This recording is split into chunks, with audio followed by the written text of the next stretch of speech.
여러분, 그 어떤 분야에서든 변화를 만들기 위해선 행동이 필요합니다. 부자가 되는 일에서도 마찬가지죠. 그렇다면 그 행동은 어디서 비롯되냐? 우리가 하는 행동의 80% 이상은 습관에서 비롯됩니다. 그 말은 바꿔 말하면 습관을 바꾸면 행동을 바꾸고 행동이 바뀌면 인생을 바꿀 수 있다는 뜻이 된다는 거죠. 그렇다면 어떤 습관을 가져야 부자가 될 수 있을까요? 꼭 돈 버는 것에 관련된 게 아니더라도 어떤 습관이 있어야 인생에서 변화를 만들 수 있을까요? 인생을 바꿀 수 있는 간단해 보이지만 아주 중요한 3가지 습관 제가 알려드리겠습니다.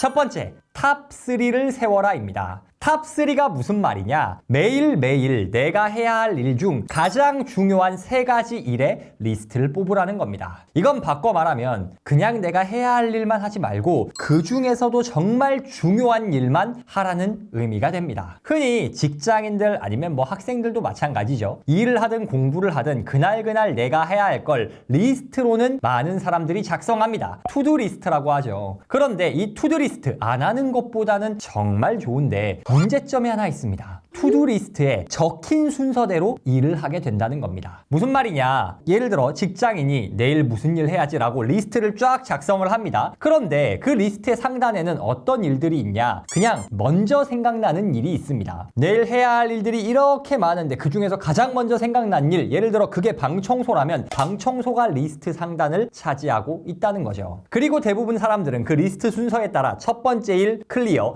두 번째 일 클리어, 세 번째 일 클리어 이렇게 순차적으로 일을 진행합니다. 이게 나쁜 거냐고요? 좋은 거죠. 그런데 맹점이 있어요. 정말 중요한 일이 목록의 아래쪽에 있으면 이 일이 밀리게 됩니다. 다시 한번 강조할게요. 투두 리스트를 작성하는 거 너무 좋은데 문제는 중요한 일이 목록의 아래쪽에 위치하게 될 경우 정작 중요한 일은 못하게 된다는 겁니다. 이건 투두 리스트를 작성하는 의미를 반감시키는 일입니다. 생각해보세요. 우리가 해야 할 일이라고 다 써놓은 일, 그 일들이 정말로 중요한 일일까요? 대부분 아닐 겁니다. 여러분이 해야 한다 생각하는 수많은 일들 중에 사실 절반 이상은 그렇게 중요하지 않고요. 지금 당장 하지 않아도 되고요. 에너지가 넘칠 때 하지 않아도 괜찮습니다. 더 극단적으로는 여러분이 아예 하지 않고 그냥 던져버리거나 혹은 다른 사람에게 맡겨도 충분히 괜찮은 일들이에요. 그런데 그런 우선순위에 대한 중요도에 대한 것은 고려하지 않은 채 목록의 상단에 있다는 이유만으로 내 시간을 우선적으로 중요하지 않은 일에 사용하면 정작 인생을 바꿀 만한 좋은 일은 하지도 못하는 겁니다. 레버리지란 책이 있습니다. 레버리지의 개념이 뭐냐? 우리의 시간을 최대한 더 많은 부가가치를 창출하고 내가 더 행복할 수 있는 일에 투여하자는 개념입니다. 이를 위해서는 내 일을 다른 사람에게 위임하거나 때로는 돈을 줘서 직원을 고용하더라도 어쨌든 중요하지 않은 일을 미뤄야 한다는 거죠. 그 남는 시간에 나는 노냐? 아니요. 더 중요하고 더 큰 가치를 만들 수 있는 일에 전념해야 한다는 겁니다. 그런데 이렇게 레버리지를 사용하려면 기본적으로 뭐가 있어야 되냐? 무슨 일을 다른 사람에게 맡기고 나는 무슨 일을 할지 이 개념이 서 있어야 합니다. 그런데 이 개념을 세우려면 어떻게 해야 돼요? 우선순위가 명확해야 한다는 겁니다. 그래서 제가 처음에 말씀드렸죠. 뭐를 하라? 탑3를 만들어라. 그날 내가 오늘 해야 할 일 탑3 이 목록을 작성해 보세요. 기왕이면 그날 아침에 하지 말고 전날 저녁에 다음날 내가 해야 할 일의 목록을 쫙 써본 다음 이 중에서 내일 내가 무조건 해야 할 가장 에너지가 넘칠 때 다른 일들보다 우선해서 해야 할 탑3 목록을 뽑아보세요. 그리고 그 일들을 먼저 처리하기만 해도 자질구레한 일들의 시간 에너지를 쓸 때보다 인생이 드라마틱하게 변화하는 것을 경험하실 수 있을 겁니다.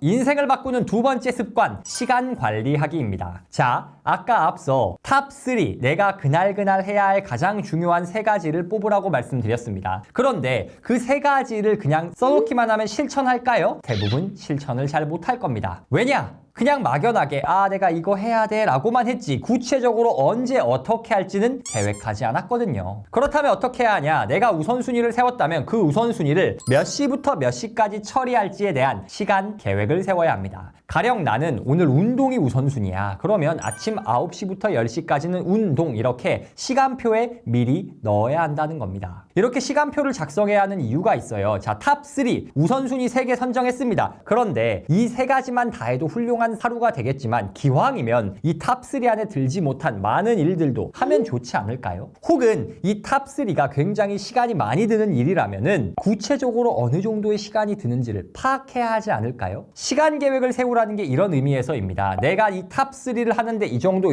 시간이 들어. 그렇다면 남는 시간에는 이 탑3 말고 다른 것을 해야겠다. 혹은 내가 탑3 하는데 이 정도 시간이 들 거라고 생각했는데 실제로 해보니 이거보다 더 많은 시간이 드네. 다음번엔 더 시간을 여유롭게 잡아야겠다. 이렇게 본인이 시간을 어떻게 사용하고 있는지에 대해서 자기 객관화가 돼야 된다는 거예요. 자기 객관화가 안 되면 어떤 현상이 생기냐. 나는 실제로는 10 정도밖에 못하는데 100을 할 수 있을 거라 착각합니다. 그래서 막연하게 할 수 있어요 라고 했다가 다 못하고 상사한테 깨지고 거래처의 신뢰를 잃고 뭐 이런 일들이 생기는 겁니다. 혹은 반대 경우도 있습니다. 나는 100을 할 수 있는 사람이에요. 그런데 구체적인 시간 계획을 세우지 않으면 그냥 시간이 흘러가는 대로 뭐 오늘 안에 3개만 하면 되지 하는 식으로 게으름 부리게 됩니다. 그렇게 되면 나의 풀 포텐셜 잠재력을 다 발휘하지 못하는 셈이 되죠. 그래서 어떻게 해야 한다? 우선순위를 세웠다면 그 우선순위를 언제 실천할지 시간 계획을 세워야 합니다. 계획만 세우면 되냐? 아니요. 그 계획대로 내가 살았는지 점검해야 합니다.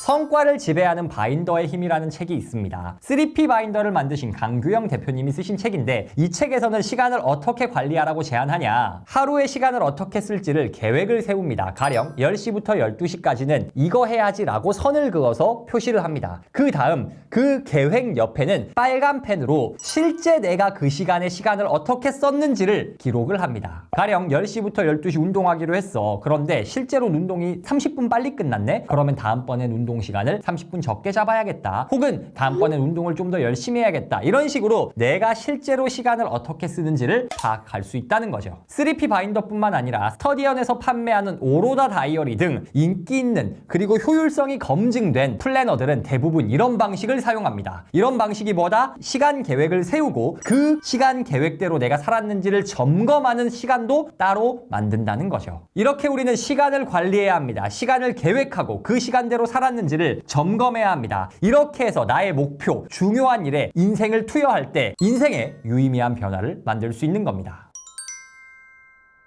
인생을 바꾸는 마지막 3번째 습관, 바로 셀프 피드백입니다. 셀프 피드백이 무슨 말이냐? 자신이 그날 하루를 어떻게 살았는지 혹은 일이나 공부는 잘했는지를 반성해 보라는 겁니다. 반성이 아우 진짜 멍청아 오늘 왜 그랬어 라고 자책하라는 뜻이 아닙니다. 오늘 일했던 방식 혹은 내가 오늘 경험한 것보다 조금 더 잘할 방법은 없는지를 고민하라는 뜻입니다. 세이노의 가르침에서 세이노님은 이렇게 말씀하십니다. 그 어떤 일이든 더 잘할 수 있는 방법이 있다. 우리는 타성에 젖어 일상적으로 쳇바퀴 돌듯이 살아갈 때가 많습니다. 특히 반복적인 업무를 수행하는 직장인이라면 더더욱 그렇죠. 이렇게 반복되는 일상에 파묻히다 보면은 내가 더 발전할 수 있다는 생각을 잊게 됩니다. 그래서 그냥 하던 대로 뭐 아침엔 이거 하고 오후엔 이거 하고 변화를 도모하지 않게 되죠. 그런데 변화 없는 삶에는 성장이 없습니다. 그럼 어떻게 해야 돼요? 내가 어떻게 하면 조금 더 잘할 수 있을까? 어떻게 해야 조금 더 생산적일 수 있을까를 매일매일 고민해야 한다는 겁니다. 가령 여러분이 투자를 한다고 가정해 보겠습니다. 주식 투자를 해요. 그런데 내가 주식 투자를 할 때 어떠한 이유로 주식을 샀고 이게 어느 정도 기간이 지나면 10% 정도의 수익이 나겠다라고 계획을 세웠습니다. 그런데 만약에 그 계획대로 되지 않았어요. 그러면 나는 투자에 재능이 없나 보다. 몰라 안 해. 이렇게 하면 발전이 없겠죠. 그럼 어떻게 해야 되나요? 내가 이 정도 시간 계획을 가지고 투자 계획을 세웠는데 결과를 보니 내가 놓쳤던 부분이 있다. 내가 이 기업의 재무 상태만 고려했지 경영진의 능력은 고려하지 않았어. 다음번에 투자할 때는 이런 부분을 고려해야겠다. 혹은 매일매일 단위로 나눠보면 운동을 예로 들 수도 있겠죠. 내가 오늘은 스쿼트를 10개를 했는데 자세를 이렇게 했더니 무릎이 아프네. 그럼 다음번엔 이대로 하면 안 되고 올바른 자세를 알아봐야겠다. 이렇게 해서 자세를 교정해야 더 큰 운동 효과를 낼 수 있지 않을까요? 그런데 반성 없이 그대로만 반복한다? 하던 방식대로 투자하면 돈을 잃을 거고요. 잘못된 방식으로 계속 운동하면 건강을 잃을 겁니다. 그래서 어떻게 하면 조금 더 잘할 수 있을지 이 셀프 피드백을 하면서 스스로를 업그레이드 해갈 때 성장이 일어나고 성공이 찾아오는 겁니다. 오늘은 돈 벌기 너무 쉬워지는, 나아가서 인생을 바꾸기가 너무 쉬워지는 3가지 성공 습관에 대해 이야기해봤습니다. 첫 번째는 탑3를 세워라. 이 말의 의미는 투두리스트를 작성하고 그 중에서 내가 오늘 무조건 해야 할 우선순위 3가지를 설정하라. 두 번째, 시간을 관리하라. 앞서 선정한 탑3를 어떤 시간에 할지 시간표상의 계획을 세우고 내가 그 시간에 실제로 그 일을 했는지를 점검해라. 그 점검 과정을 통해 나는 이 일에 이 정도 시간을 쓸 수 있는 사람이구나, 혹은 나는 더 많은 일을 할 수 있는 사람이구나, 이렇게 자신의 상태를 객관적으로 진단해야 성공이 찾아온다. 마지막, 셀프 피드백입니다. 세이노님이 말씀하셨듯 그 어떤 일이든 더 잘할 수 있는 방법이 있습니다. 타석에 젖어 다람쥐 쳇바퀴 돌듯 하던 대로만 일하지 말고 어떻게 해야 내가 일을 더 잘할 수 있는지, 성장할 수 있는 방법은 없는지 고민하며 피드백할 때 진짜 성장과 성공이 찾아옵니다. 오늘도 북토크와 함께 한 걸음 더 성장하신 여러분을 진심으로 응원합니다.